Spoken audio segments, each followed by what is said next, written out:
on, you're still going to feel that pain, but you didn't cause it. Right. And 2 more phone calls would not have changed it. Yep. So there's no reason you have the extra weight. And Bertha sucked that out of you. Wow. This is what we're talking about. I mean, this is the level we're talking about. Now, what if Bertha took that angst into herself? Oh. Well, it would. Now she would be living with the idea of 2 more phone calls could have saved my mom. Oh my goodness. That would not have saved your frickin' mom. Right. Your mom got hit by a car. I mean, knock on wood, she didn't, but you know what I'm saying? Right. 2 more phone calls wouldn't have done it. Right. She was sick. She was ill.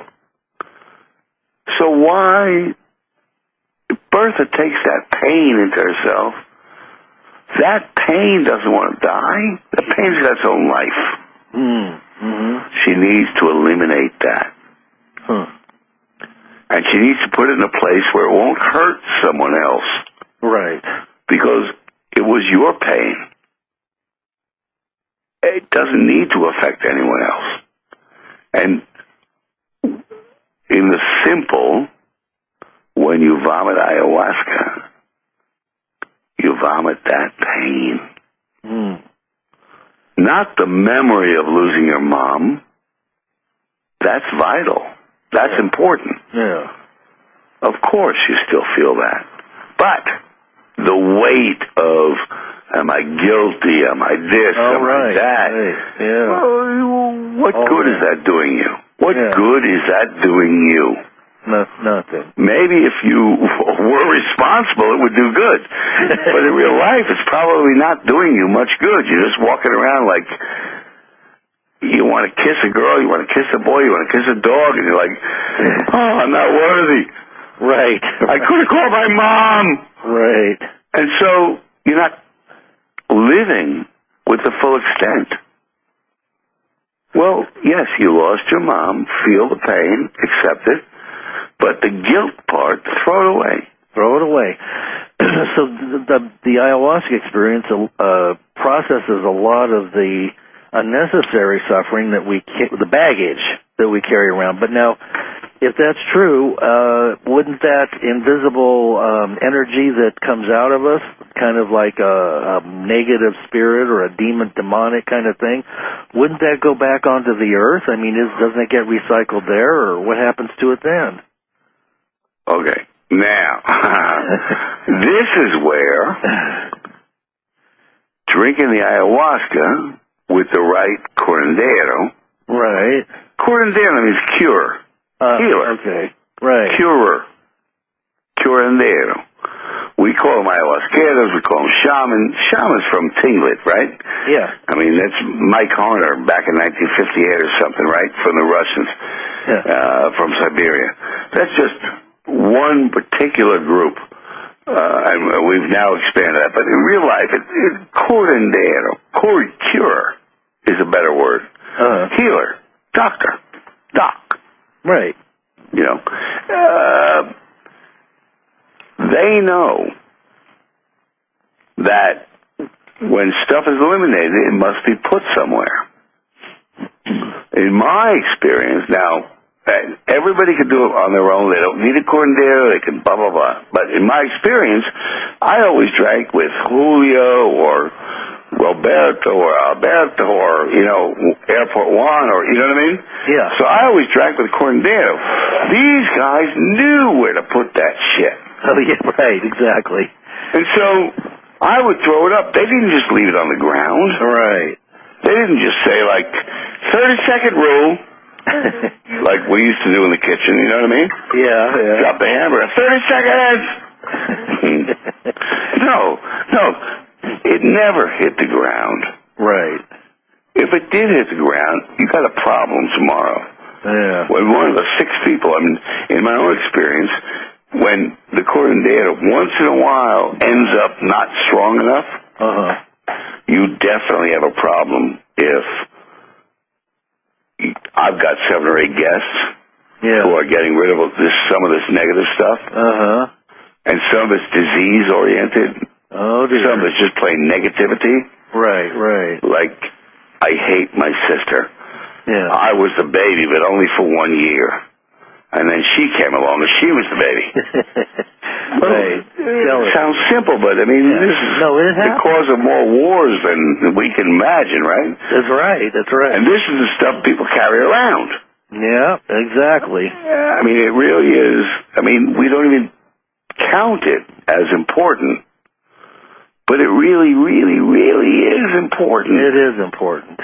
It's what makes us us. Like, you know, I mean, in my own family, you know, Italo and Marco were like, Italo's the baby, but he's the oldest, right? So he was getting treated special, and he dealt with the fact that he had a younger brother. But he's the big, strong guy. And then 8 years later, Marco has a sister, Madalena. Marco suddenly started acting up like insanely. Because he's 8 years old and he's no longer the baby. Now he's told, like, act up, motherfucker. Square up, you're a young man. Yeah. He's like, no, I can do anything I want, I'm the baby. You're not the baby, she's the baby. Then Madalena, 5 years later, has another baby. She's like, who's this bitch? I'm the baby. I get the big presents, not her. You know what I mean? It's just natural. Yeah. So, I mean, some of the stuff is so simple. Yeah. If we look at it in a simple way, we can extrapolate and make it work for our lives. Right. We just look at it the most simple way, like you were the baby, now you're not the baby. Oh my God. Yeah. So you were the boyfriend, now you're not the boyfriend. You were the girlfriend, now you're not the girlfriend. You were the big shot, now you're not the big shot. Yeah. We can extrapolate it all over the place. Yeah. But the answer is, you know, I mean, Julio never let a disease fall on the floor. Bertha Grove, a Southern youth, working with peyote, never let a disease fall on the floor. Wow. And Julio's dead, and when I take people out to the woods, I don't let a disease fall on the floor. I mean, I'm not the curandero. Julio's son, Jairo, is. But Jairo is young. He's just 32, 33. Wow. And he's got 25 years experience, so I sometimes chip in and say, like, now between us we got 50, motherfucker. Now, Julio, you knew him right up until his death, and in your book there's a very sad and riveting account about how he was attacked invisibly by some of the jealous ayahuasca students. His own students. It was his own students, and I didn't want to name names, but right. We don't have to, you know. It's a very real thing, and he was, and you know, there were invisible darts, and he, you know, it's kind of like he was.